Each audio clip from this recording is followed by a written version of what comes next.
Now, today you have already learned direct and indirect speech in your lower classes.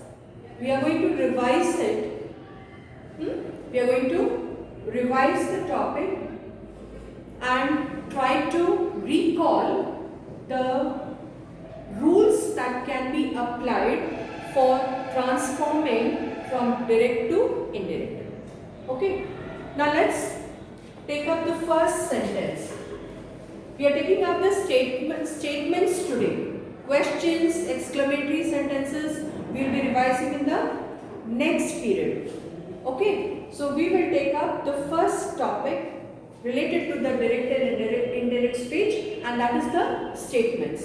First, let us take up the definition. Take the example which is written on the blackboard and let us take up the definition. What exactly is the direct speech and what exactly is the indirect speech?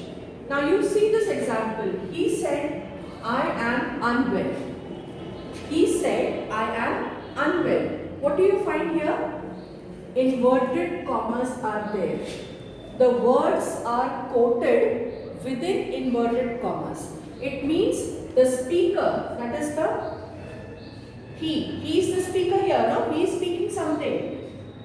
So he is speaking something, therefore, suppose if I speak something to you, you are receiving what? My actual words, no? My actual words you are receiving. So that is called as the direct speech. So in the direct speech you are having the actual words of the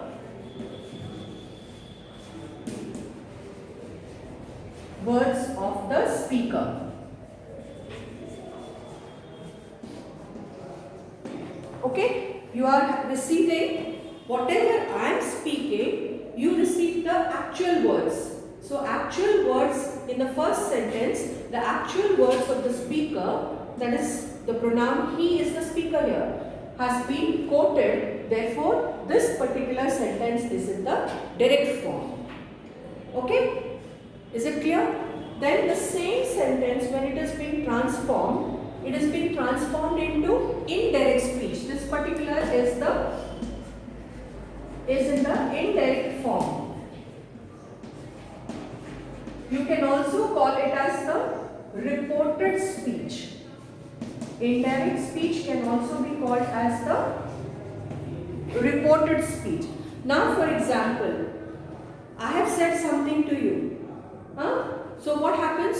Suppose if you want to communicate further, whatever I have said you want to communicate to, suppose if I am saying I am not feeling well today.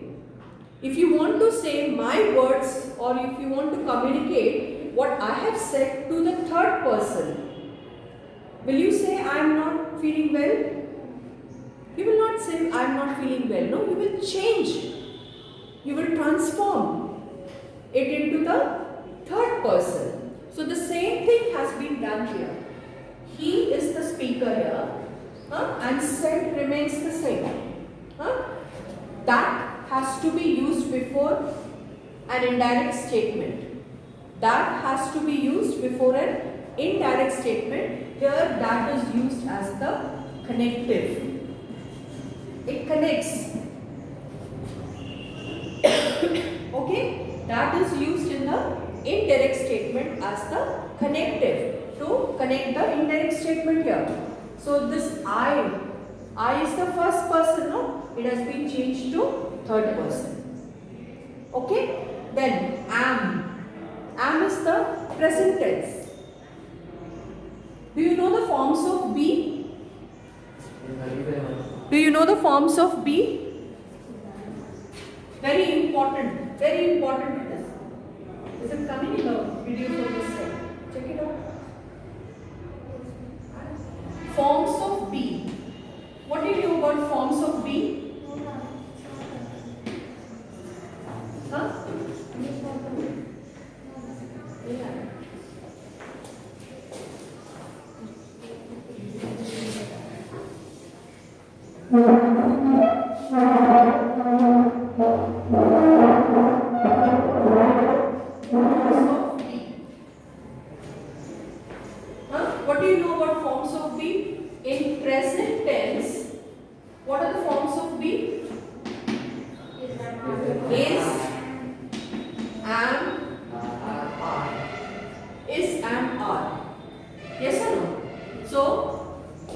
you are using is with third person, that is third person. You are using am with first person. Can you say he am? It's incorrect, no? So you are using am with first person, and you are is the plural, no? Are is the plural. So you can use it with the plural form of the pronoun, that is they are. Okay, so this can be used with they. Is that clear? So first person you have I, third person you have he or she, with which you can use these words, and are you can use with they. Similarly, you are having in the past form also the forms of be. What are the forms of be in the past form? They are was, and were.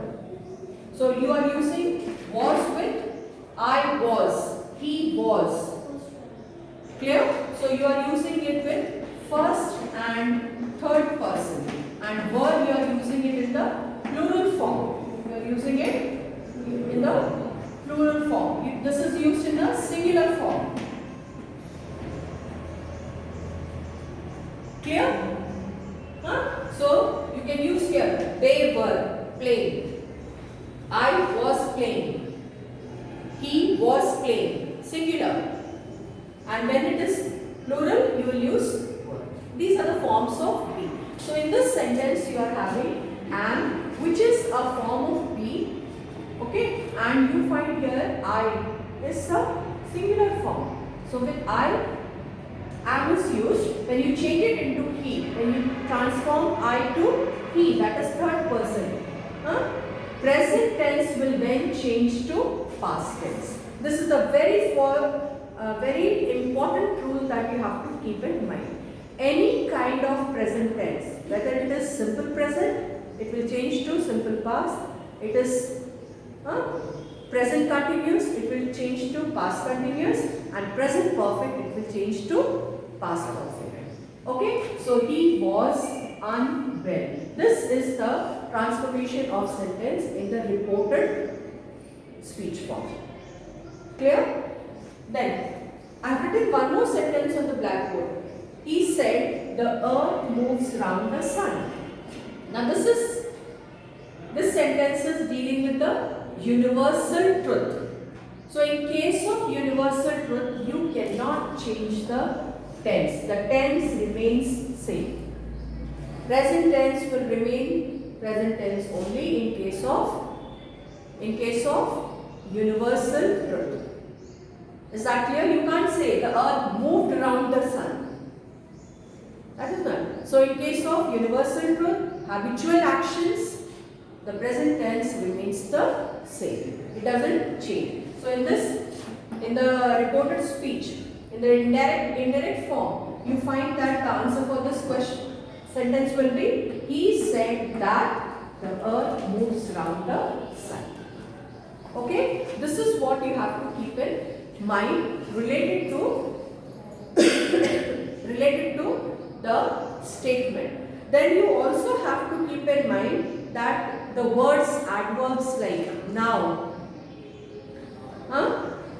adverbs like now, today, tomorrow, these are also being replaced by which words? Now is replaced by what? Then. Today, that day. Tomorrow, the next day. So there must be a table in your workbook related to these words. Related to these words. If it is there, you will find in your workbook. Is it there in the workbook? If it is not there, then I will give you that table later. Okay, so this is what you have to keep in mind regarding the transformation of direct statement into indirect statement. Okay, questions, exclamations we will discuss in the next period. Clear?